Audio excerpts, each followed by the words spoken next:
दोस्तों, मेरा नाम है अभिषेक और आज मैं आपको लेकर चलने वाला हूं उस पवित्र धाम की ओर जहां भगवान श्री राम और माता सीता का दिव्य मिलन हुआ था, जहां प्रेम, भक्ति और मर्यादा ने एक नई परिभाषा लिखी थी।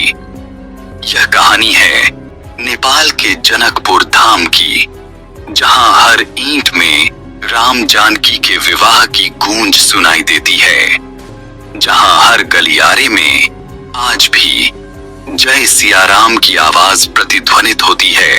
कहते हैं अयोध्या में जब भगवान राम का जन्म हुआ, उसी समय मिथिला नगरी में जनकपुरी के राजा जनक एक यज्ञ कर रहे थे। वे एक ज्ञानी, धर्मपरायण और न्यायप्रिय राजा थे।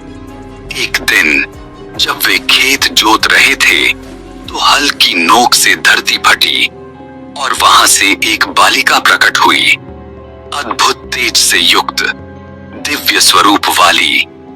राजा जनक ने उसे सीता नाम दिया, क्योंकि वह हल की नोक से उत्पन्न हुई थी और पालन पोषण किया जैसे अपनी बेटी का।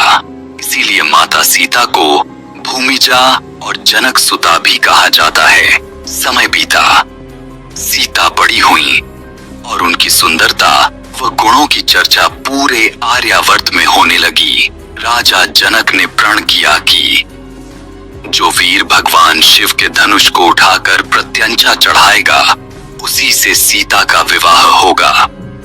यह वही शिव धनुष था जिसे देवताओं तक नहीं उठा पाते थे। तब भगवान राम अपने गुरु विश्वामित्र और भाई लक्ष्मण के साथ मिथिला पहुंचे। जनकपुर के राजमहल में हजारों राजा राजकुमार उपस्थित थे, लेकिन कोई भी धनुष को हिला तक नहीं पाया। फिर आया वह क्षण जब राम ने धनुष को उठाया और एक झटके में धनुष टूट गया। पूरा राजमहल गूंज उठा जय श्री राम के नारों से और जनकपुर में बजने लगे शहनाई और मृदंग के स्वर। वहीं हुआ सीता स्वयंवर और राम जानकी का दिव्य विवाह। मिथिला और अयोध्या दोनों नगर प्रेम, आनंद और भक्ति में डूब गए। जनकपुर धाम का इतिहास हजारों वर्षों पुराना है। कहा जाता है कि यही वह स्थल है जहां राजा जनक का महल हुआ करता था। यह जगह आज नेपाल के धनुषा जिले में स्थित है। 18वीं सदी में तिरहुत की रानी वृषभानु कुमारी देवी को स्वप्न में माता सीता का आदेश मिला और उन्होंने यहाँ भव्य जानकी मंदिर का निर्माण करवाया। यह मंदिर राजस्थानी और मुगल शैली का सुंदर संगम है, जिसे नवरत्न मंदिर या सीता मंदिर भी कहा जाता है। इसका निर्माण लगभग 1898 ईस्वी में पूरा हुआ था। यह सफेद संगमरमर और नीले रंग की झलक से सुसज्जित एक अद्भुत इमारत है। जानकी मंदिर 3 मंजिला है, जिसमें 60 से अधिक कमरे, विशाल आंगन और सुंदर मेहराबें हैं।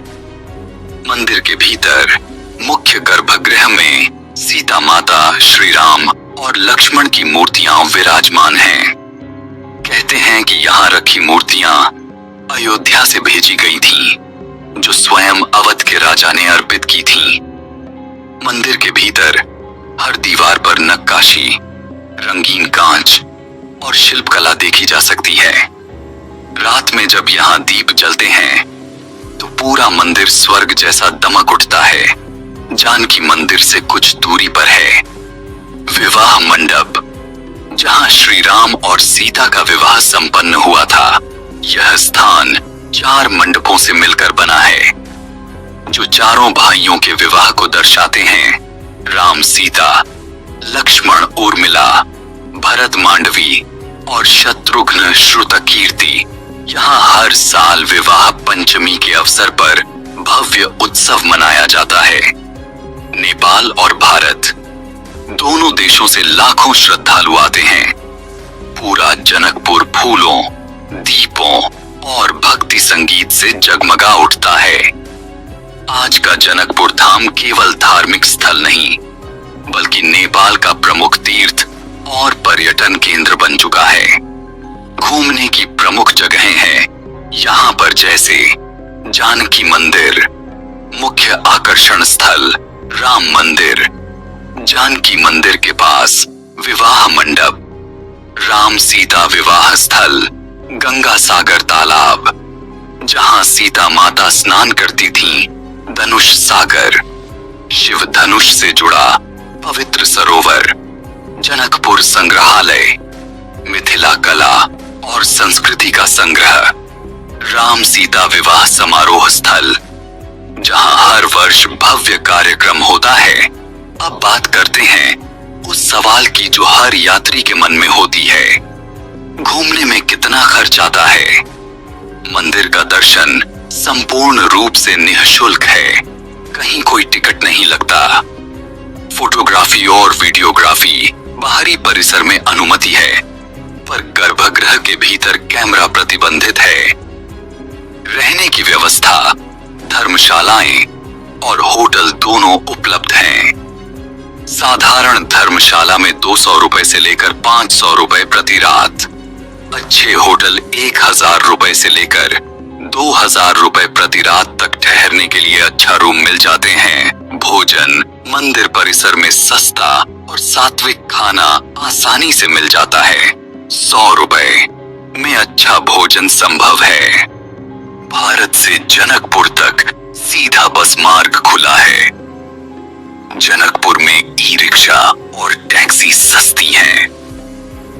नेपालगंज या काठमांडू से हवाई मार्ग भी उपलब्ध है। जनकपुर धाम केवल एक धार्मिक स्थल नहीं, बल्कि मिथिला संस्कृति की आत्मा है। यहाँ की मधुबनी, पेंटिंग्स, लोकगीत और विवाह परंपराएं आज भी राम सीता की स्मृति को जीवित रखती हैं। हर घर में रामायण के दोहे और जनकपुरी गीत गाए जाते हैं।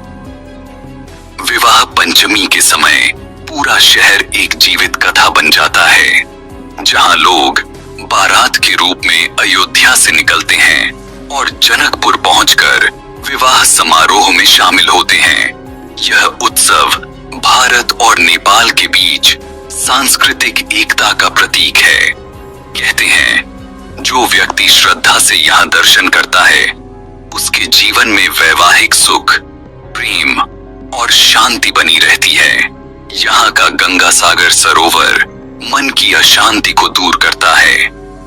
लोग कहते हैं कि यहाँ की मिट्टी में वो शक्ति है जिसने राम और सीता जैसे दिव्य आत्माओं का संगम कराया।